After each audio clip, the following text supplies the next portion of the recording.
Police नाल पंगा नहीं लेना, पुलिस हथों पाई नहीं होना, अफसर नाल झगड़ा नहीं करना। पर जे ये बीजेपी के नेता साडे पिंड च लभ जाण ना किते, ये किते रैली प्रदर्शन करन ना, इन्हां दी तसल्ली करके भेजो। बीजेपी दे कोल इक्को ही मूल मंत्र है, जात के नां ते, धर्म के नां ते, हरियाणा पंजाब के नां ते। SYL का छेड़ता सी ना, असीं छित्र छुत्र मार के बिठाया उन्होंने। इन्हां नाल थोड़ा जिहा कैड़ा होना पै गया। निरी शराफत भी नहीं काम देंदी। जितों तक शराफत चलती है चलानी चाहिए है, पर इन्नी भी शराफत काम नहीं देंदी भी असीं बिल्कुल भेडां बन जाइए। बाबा रामदेव, हाँ लाला रामदेव हो गया हुण। सारा नकली आ रहा है बाबे का घ्यो, जिहड़ा वो कहंदे ना गाय का देसी घी, कहता मैं कदों लिखिया देसी गाय का घी। अपना मूर्ख बन गया, आपां खरीदी जाने।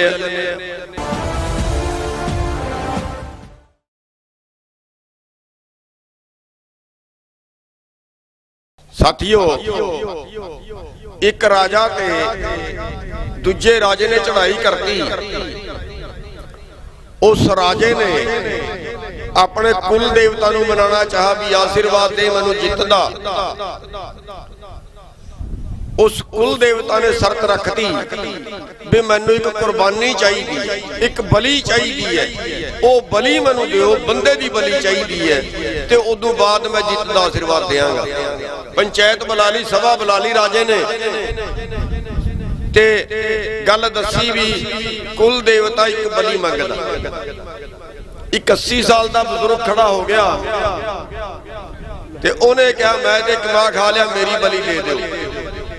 जदों बुजुर्ग अगे बलि देने वास्ते तैयार होया, ते एक 50 साल का बंदा अद्धी उम्र का खड़ा हो गया। उन्हें कहा भी ये जिहड़ा 80 साल का बुजुर्ग है, इहदा तजर्बा बड़ा है, ते इहदी जिउंदा रहण दी लोड़ है, लड़ाई दे विच तजर्बे की लोड़ पैंदी है। मेरी बलि ले लो, मेरा अजे तजर्बा घट है। ते ਉਹ ਜਦੋਂ बलि देन लगा ते एक 20 साल का मुंडा खड़ा हो गया। उस 20 साल के मुंडे ने कहा कि मेरा तो कोई तजर्बा है ही नहीं, आ जिहड़ा 50 साल का बंदा है ये तजर्बा भी है, ये कोल ताकत भी है, मेरी बलि ले। ते जदों वो मुंडा बलि देन वास्ते तैयार होया ते कुल देवता ने आशीर्वाद दिता बई जेदे बच्चे तो लैके बुढ़े तक बलिदान देण वास्ते तैयार होण, सारे बलिदान देण वास्ते तैयार होण, ओ राज कदे नहीं लड़ाई हार सकता। उस राजा कदे लड़ाई नहीं हार सकता। साथियों, अज जिहड़ा कईयां दे मनां च वहम है ना कि आ मुंडे दूजे पासे लगे ने, इन्हां दी दूजियां नाल नहीं बनदी, दूजे इन्हां नूं साडे तां शर्त लगी है, पहला बलि किहड़ा दिंदा है।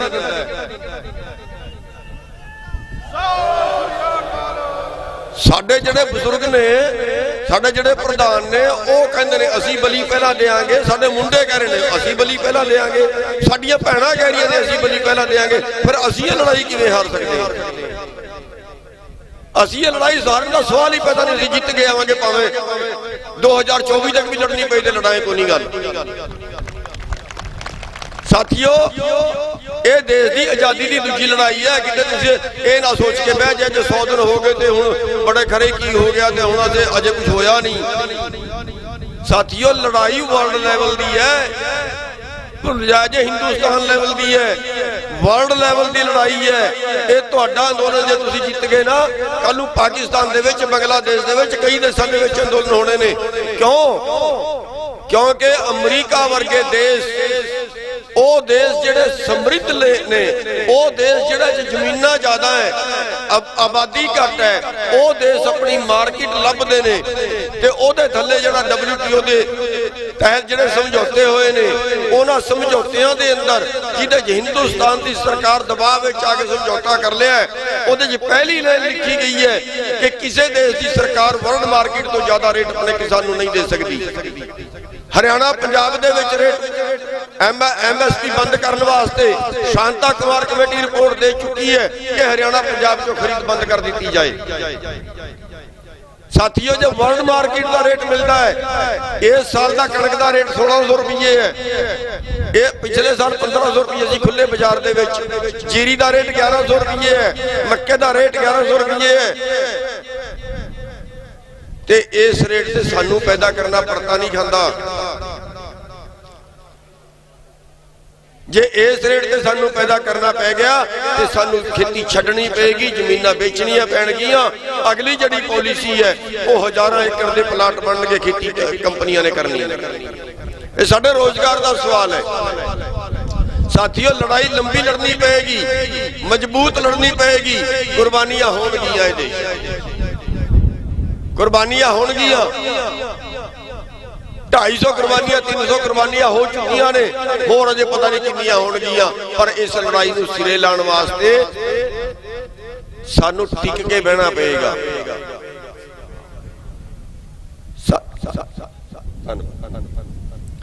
साथियों,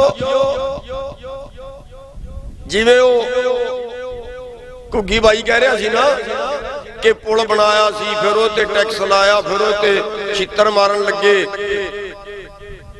साथियों, आपां ये ओही मोदी है, आपां इहदा ओह पुल तोड़ना है।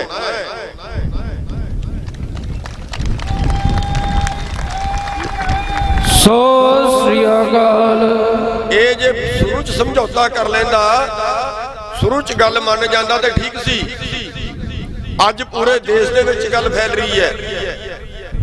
पश्चिमी बंगाल च भी जा रहे हैं 11 तरीक नूं, 12, 13, 14, 15 उत्थे ही रहांगे। कई लीडर जा रहे हैं, उत्थे भी जाके लोगों को बेनती करांगे हुण इहदे लगाम तुहाडे हत्थ च है।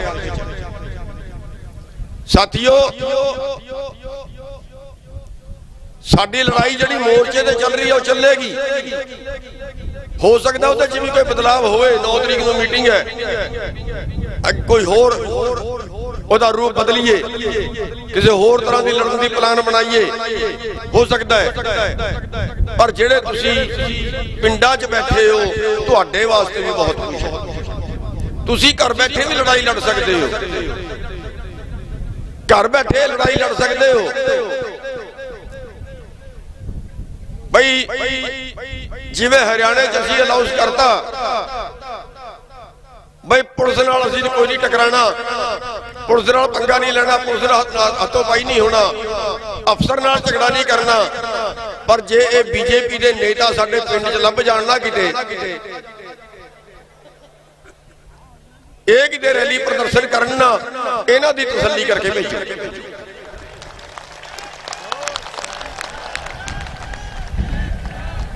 आ खट्टर आया जी ना हेलीकॉप्टर लेके,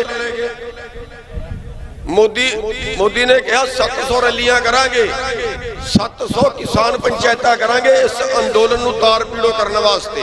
700 पूरे देश। पहली रैली की खट्टर ने, वो चमचागिरी बड़ी करता है। पहली रैली उन्हें रखी, असी मैसेज भेजा खट्टर साहब रैली ना करो, लोकां च गुस्सा बड़ा, साडे जले ते नमक ना छिड़को। कहंदा नहीं रैली करांगा। दोबारे फिर मैसेज भेजिया, साडे जख्मां ते नून ना छिड़को, जान दो रैली ना करो। कहंदा नहीं करांगा। असीं क्या पर तकड़े हो गए, जो होएगा देखी जाएगी।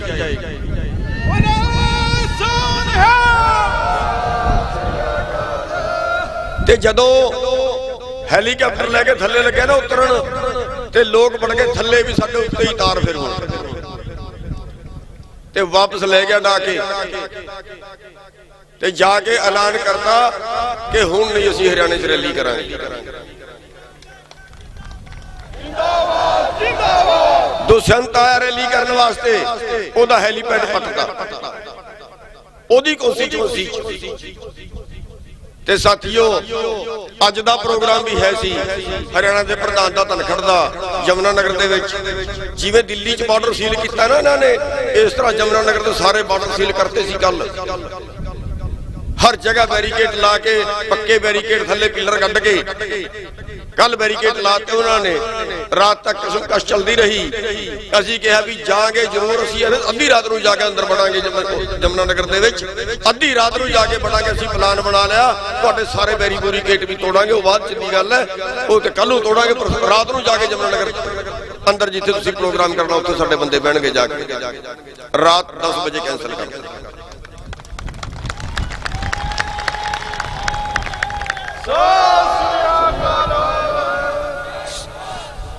साथियों इन्हां नाल थोड़ा जिहा कैड़ा होना पेगा। निरी शराफत भी नहीं काम देंदी। जितों तक शराफत चलती है चलानी चाहिए है, पर इन्नी भी शराफत काम नहीं देंदी भी असी बिल्कुल भेडां बन जाइए। महात्मा गांधी ने भी लड़ाइयां लड़ियां। महात्मा गांधी शांति का पुजारी सी, पर शांति का मतलब यह नहीं असी कुछ ना करिए। शांति का मतलब यह होता है असी नहीं मारांगे, असी नहीं मारांगे, वो मारते हैं तो मारन। असी ये नहीं भी असी इदा करिए भी उन्होंने भी ना मारना पे, फिर कौन मनेगा? फिर नहीं कोई मनदा मुंदा। बई इन्होंने कहता दिल्ली च असी नहीं वड़न देना।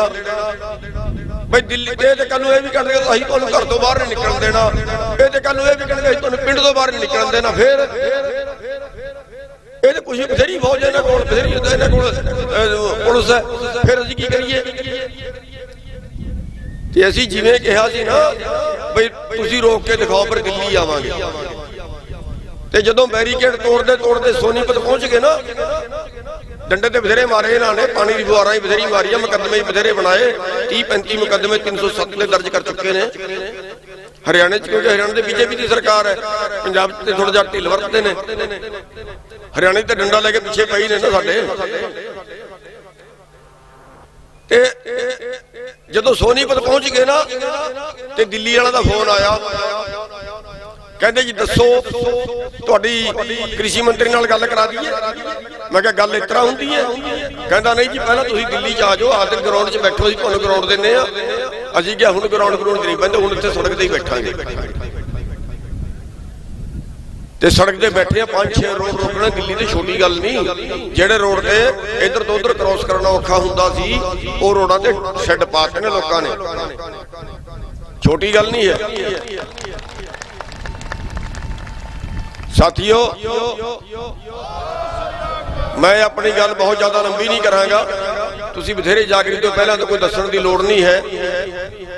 पर इन्नी को गल जरूर है भी ये देश अंबानी अडानी दे प्यो दा कोई नहीं, ये देश है तुहाडा। इस देश नूं आजाद कराया तुसीं, किसी पूंजीपति दा एक भी बेटा शहीद नहीं होया देश नूं आजाद कराने वास्ते। देश नूं आजाद रखण वास्ते सीमा ते लड़दे हो तुसीं। साडे बच्चों की लाशां होंदियां ने तिरंगे च लिपट के, कोई एक भी पूंजीपति दा बेटा किते सीमा ते मरिया होया दस दिओ। किसी एक भी पूंजीपति का बेटा 20,000-50,000 करोड़ के करजे दे विच किसी ने फांसी खाई होए दस दिओ। साडे पिछले 20 सालों 3.5 लाख तो 4 लाख किसान फांसी खा गए ने या जहर खा गए ने, करजे दे तंग कीते हुए। दो तरह के कानून क्यों? किहदा देश है? जिन्ना तुहाडे ते कर्जा है ना, इस तो 2 गुना कर्जा ते बैंकां दा मार लिया उन्होंने, पूंजीपतियां ने। हर साल लाखां करोड़ माफ भी हुंदा है। ते इन्नी शराफत नाल कोई जे काम चलना, थोड़ा जिहा कहड़ा ते होना पेगा। ते साथियों मैं तुहानूं 2-3 गल्लां बस इन्नी को कहांगा भी आपां घर बैठे भी लड़ाई लड़ सकते हैं। जेड़ा इस धर्म युद्ध दे विच, ये धर्म युद्ध पैदा जेड़ा फजल पैदा करने वाले ने उन्हां दा ते है ही, उन्हां ने लड़ाई शुरू की है। पर जेड़े मुੱਲ लेके खाउंदे ने ना, असीं उन्हां असली उन्हां नूं निचोड़ देना। इन्हां ने पूंजीपतियां ने, अंबानी अडानी वर्गियां ने, उन्हां नूं ब्लैक देना सारे सारा। उन्हां दी भी लड़ाई उन्हां नाल लड़ाई। जेड़ा इस धर्म युद्ध दे विच साथ ना दे, वो भावें किसी पार्टी दा है, भावें साडे पिंड दा है। जेड़ा इस धर्म युद्ध दे विच साडा साथ नहीं देंदा, कल नूं वो इलैक्शन दे विच खड़दा है, भावें पंची दा इलैक्शन, सरपंची दा, जिला परिषद दा, MP दा है, बई ओनूं वोट ना दिया जे, बाकी किसी नूं दे दिया।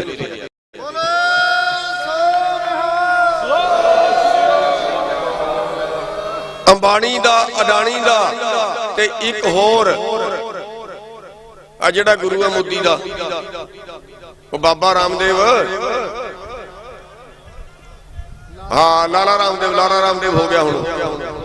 बई ए लाला रामदेव दा ਅੰਬਾਨੀ ਦਾ, ਅਡਾਨੀ ਦਾ, ਇਹਨਾਂ ਦੇ ਸਮਾਨ ਦਾ ਬਹਿਸ਼ਕਾਰ ਕਰ ਦਿਓ, ਜਿਹਦਾ ਮਰਜ਼ੀ ਖਰੀਦੋ, ਇਹਨਾਂ ਦੇ ਸਮਾਨ ਦਾ ਬਹਿਸ਼ਕਾਰ ਕਰ ਦਿਓ। ਸਾਰਾ ਨਕਲੀ ਆ ਰਿਹਾ ਬਾਬੇ ਦਾ ਘਿਓ, ਜਿਹੜਾ ਉਹ ਕਹਿੰਦੇ ਨਾ ਗਾਏਗਾ ਦੇਸੀ ਘੀ, ਕਹਿੰਦਾ ਮੈਂ ਇਹ ਕਦੋਂ ਲਿਖਿਆ ਦੇਸੀ ਗਾਏਗਾ ਘੀ। ਆਪਣਾ ਮੂਰਖ ਬਣ ਗਿਆ, ਆਪਾਂ ਖਰੀਦੀ ਜਾਂਦੇ ਆ। ਤੇ ਇਹਨਾਂ ਦਾ ਬਹਿਸ਼ਕਾਰ ਕਰ ਦਿਓ। ਤੇ ਸਾਥੀਓ, ਇੱਕ ਮੈਂ ਬੇਨਤੀ ਹੋਰ ਕਰਾਂਗਾ, ਅਸੀਂ ਜਾਤਾਂ ਦੇ ਵਿੱਚ ਤੇ ਅਸੀਂ ਧਰਮਾਂ ਦੇ ਵਿੱਚ ਬੜੇ ਵੰਡ ਗਏ। ਹਾਲਾਂਕਿ ਜਿਹੜਾ ਸਿੱਖ ਧਰਮ ਹੈ ਉਹਦੇ 'ਚ ਇਹ ਭਾਵਨਾ ਨਹੀਂ ਹੈ, ਉਹਦੇ ਮਾਨਵ ਕੀ ਜਾਤ ਸਭ ਇੱਕ ਹੈ, ਪਹਿਚਾਣੀ ਬਹੁ। ਪਰ ਸਾਨੂੰ ਥੋੜਾ ਜਿਹਾ ਸਾਨੂੰ ਹੋਰ ਇਦੋਂ ਅੱਗੇ ਇਹ ਵਧਣਾ ਪਏਗਾ ਵੀ ਜਿਹੜੇ ਸਾਡੇ ਪਿੰਡਾਂ ਦੇ ਵਿੱਚ ਦਲਿਤ ਬਰਾਦਰੀ ਹੈ, ਅਸੀਂ ਉਹਨਾਂ ਨੂੰ ਨਾਲ ਜ਼ਰੂਰ ਲੈਣਾ। ਫਿਰ ਅਸੀਂ ਇੱਕ ਤੇ ਇੱਕ 11 ਹੋ ਜਾਵਾਂਗੇ। ਸਾਰੇ ਉਹਨਾਂ ਦੇ ਪਿੰਡਾਂ 'ਚ, ਆਪੋ ਆਪਣੇ ਪਿੰਡਾਂ 'ਚ ਉਹਨਾਂ ਦੇ ਬਰਾਦਰੀਆਂ ਦੀਆਂ ਪੰਚਾਇਤਾਂ ਕਰੋ, ਉਹ ਲੱਗਣ ਵਾਸਤੇ ਤਿਆਰ ਨੇ, ਉਹਨਾਂ ਨੂੰ ਵੀ ਨਾਲ ਲਾਓ। ਤੇ ਉਹਦੇ ਵਾਸਤੇ ਇੱਕ ਹੋਰ ਅਸੀਂ ਬੇਨਤੀ ਕੀਤੀ ਹੈ। ਸਾਡੇ 2 ਲੀਡਰ ਹੋਏ ਨੇ, ਇੱਕ ਲੀਡਰ ਹੋਇਆ ਸਰਛੋਟੂ ਰਾਮ, ਜਿਹਨੇ ਕਿਸਾਨਾਂ ਨੂੰ ਬਚਾਇਆ, ਬੜੇ ਕਾਨੂੰਨ ਬਣਾਏ ਨੇ ਕਿਸਾਨਾਂ ਵਾਸਤੇ। ਤੇ ਦੂਜਾ ਲੀਡਰ ਹੋਇਆ ਹੈ ਬਾਬਾ ਅੰਬੇਡਕਰ ਸਾਹਿਬ, ਉਹਨਾਂ ਨੇ ਮਜ਼ਦੂਰਾਂ ਵਾਸਤੇ ਬੜੇ ਕਾਨੂੰਨ ਬਣਵਾਏ। ਤੇ ਹਰ ਉੱਚੀ ਜਾਤ ਵਾਲਾ ਕਹਿ ਲਓ, ਸਿੱਖਾਂ 'ਚ ਵੈਸੇ ਜਾਤ ਹੈ ਨਹੀਂ, ਪਰ ਫਿਰ ਵੀ ਸਾਨੂੰ ਥੋੜਾ ਜਿਹਾ ਕਹਿਣਾ ਪਏਗਾ, ਕਈ ਜਗ੍ਹਾ ਵਹਿਮ ਨੇ। ਹਰ ਘਰ ਦੇ ਵਿੱਚ ਅੰਬੇਡਕਰ ਸਾਹਿਬ ਦੀ ਫੋਟੋ ਲਗਾਓ। ਤੇ ਜਿਹੜੇ ਸਾਡੇ ਮਜ਼ਦੂਰ ਭਰਾ, ਜਿਹੜੇ ਸਾਡੇ ਦਲਿਤ ਭਰਾ ਨੇ, ਉਹ ਹਰ ਘਰ ਦੇ ਵਿੱਚ ਸਰਛੋਟੂ ਰਾਮ ਦੀ ਫੋਟੋ ਲਾ ਲਓ। ਬੀਜੇਪੀ ਦੇ ਕੋਲ ਇੱਕੋ ਹੀ ਮੂਲ ਮੰਤਰ ਹੈ, ਜਾਤ ਦੇ ਨਾਂ ਤੇ, ਧਰਮ ਦੇ ਨਾਂ ਤੇ, ਹਰਿਆਣਾ ਪੰਜਾਬ ਦੇ ਨਾਂ ਤੇ। ਉਹ SYL ਦਾ ਛੇੜਤਾ ਸੀ ਨਾ, ਅਸੀਂ ਛਿੱਤਰ ਮਾਰ ਕੇ ਬਿਠਾਇਆ ਉਹਨਾਂ ਨੂੰ। ਤੇ ਸਾਥੀਓ ਬਸ ਇੰਨੀਆਂ ਕੋਈ ਬੇਨਤੀਆਂ ਨੇ ਕਿ ਵੀ ਅਸੀਂ ਜਿਹੜਾ ਹੈ ਇਹਨਾਂ ਚੀਜ਼ਾਂ ਤੋਂ ਉੱਤੇ ਉੱਠ ਕੇ ਲੜਨਾ ਹੈ। ਹਰ ਬੰਦਾ ਆਪਣੇ ਘਰ ਬੈਠਿਆ ਵੀ ਲੜ ਸਕਦਾ ਹੈ, ਮੈਦਾਨ 'ਚ ਜਾ ਕੇ ਵੀ ਲੜ ਸਕਦਾ ਹੈ। ਤੇ ਮੈਂ ਬੇਨਤੀ ਕਰਾਂ ਕਿ ਰੋਟੇਸ਼ਨ ਆਪਾਂ ਬਣਾ ਲਈਏ, ਕਿ ਹਾੜੀ ਦਾ ਟਾਈਮ ਆ ਗਿਆ, ਜਿਹੜੇ ਪਿੱਛੇ ਕੰਮ ਕਰਨ ਵਾਲਾ ਹੁੰਦਾ ਉਹ ਬਾਕੀ ਪਿੰਡ ਵਾਲੇ ਸਾਰੇ ਮਿਲ ਕੇ ਉਹਦਾ ਕੰਮ ਕਰਨ, ਜਿਹੜਾ ਉੱਥੇ ਬਾਰਡਰ ਤੇ ਪਹਿਰਾ ਦੇ ਰਿਹਾ। ਤੇ ਸਾਥੀਓ, ਇੰਨੀ ਕੁ ਗੱਲਾਂ ਕਹਿੰਦਾ ਹੋਇਆ ਮੈਂ ਆਪਣਾ ਸਥਾਨ ਗ੍ਰਹਿਣ ਕਰਾਂਗਾ। ਤੁਸੀਂ ਸਾਨੂੰ ਟਾਈਮ ਦਿੱਤਾ ਆਉਣ ਦਾ, ਸਾਨੂੰ ਸੁਣਿਆ, ਤੁਹਾਡਾ ਬਹੁਤ ਬਹੁਤ ਧੰਨਵਾਦ। ਇੱਥੋਂ ਦੇ ਆਯੋਜਕਾਂ ਦਾ ਬਹੁਤ ਬਹੁਤ ਧੰਨਵਾਦ। ਵਾਹਿਗੁਰੂ ਜੀ ਕਾ ਖਾਲਸਾ, ਵਾਹਿਗੁਰੂ ਜੀ ਕੀ ਫਤਿਹ।